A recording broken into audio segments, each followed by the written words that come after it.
పవన్ కళ్యాణ్ గారు వచ్చిన తర్వాత పిఠాపురం వచ్చిన తర్వాత పిఠాపురం అంటే ఏంటి మారుమూల ఉన్నదని ఈయన రావడం వలన పిఠాపురానికి ఒక పేరు వచ్చింది. ఈ పిఠాపురంలో పవన్ కళ్యాణ్ ఓడించాలని చెప్పేసి జగన్ గారు కూడా చాలా డబ్బులు ఖర్చు పెట్టారు, కానీ ఏ ఉపయోగం లేకుండా అంటే ఈయన్ని ఓడగొట్టాల.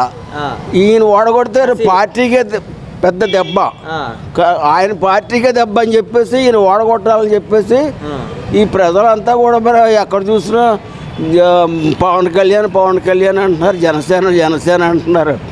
మరి ఆ ప్రభావం చూపించడానికి అయిపోయారు. మొత్తం మీద అనుకోని రీతిలో ఓడిపోయాడు జగన్.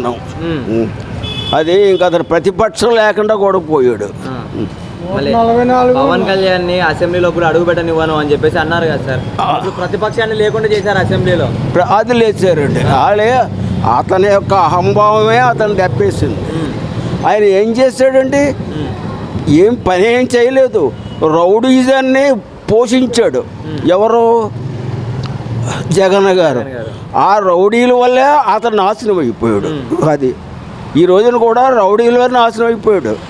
అది నేను చెప్తాను. ఇప్పుడు ఏమి డెవలప్ చేయలేదండి, రాష్ట్రాన్ని ఏం డెవలప్ చేయలేదు. రౌడీలను పెంచి పోషించాడు. నేను ఆడికి తోడు ఆ సర్దార్ రామకృష్ణారెడ్డి గారు ఏం చెప్తే అది చేయడమే. ఆడు ఒక దుర్మార్గుడు. వాళ్ళ కుటుంబాన్ని విడదీశాడు. ఆ తల్లికి పిల్లకి సంబంధం లేకుండా చేసాడు. ఇవాళ పోయాడు అంతే. అన్యాయంగానే పోతుంది ఎప్పటికన్నాను. సార్ మళ్ళీ పిఠాపురంకి పవన్ కళ్యాణ్ గారు రాబోతున్నారు త్వరలో. ఎలాంటి సెలబ్రేషన్ చేసుకుంటారు సార్ మీరు? బాగుంటుందని నేను అనుకుంటున్నాను. లేకపోతే జగన్ పోయినట్టుగా పోతాడు ఏంటండి, అంతే కదా. ఓకే సార్, సార్ ఒక్క మాటలో పవన్ కళ్యాణ్ గురించి ఏం చెప్తారు సార్? ఒక్క మాటలో పవన్ కళ్యాణ్ ఏంటంటే, మరి ఆయన మాటలను బట్టి గాఢంగానే ఉంటున్నాయి.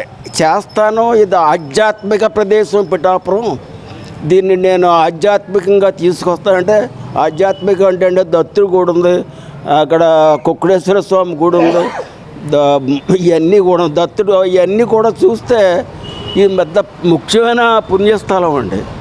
దీన్ని ఇంకా అభివృద్ధి చేస్తానంటాడు, చూడాలి కదండి. అదే ఒక్క మాటలో ఏమంటారు పవన్ కళ్యాణ్?